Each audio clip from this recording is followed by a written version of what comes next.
વાત કરીએ અમદાવાદ શહેરની તો ગુજરાતની લોકસભા બેઠક ઉપર આજે પ્રચાર પડઘમ શાંત થશે।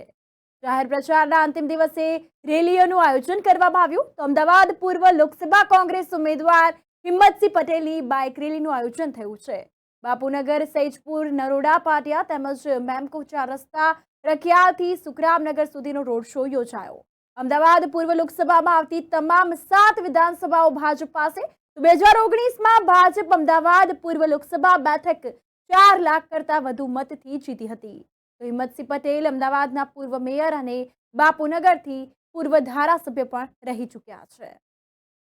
અને સેવા મારો ધર્મ અને એ જ છે હિંમતસિંહ પટેલનો જીવન મંત્ર। ભારતને બચાવવો છે ભ્રષ્ટાચારથી, ભારતને બચાવવો છે ભ્રષ્ટાચારથી।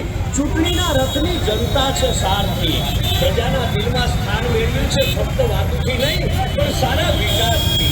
આવા જનતાની ભાવનાને સમજનારા હિતેશી ઉમેદવારને આપનો કિંમતી અને પવિત્ર મત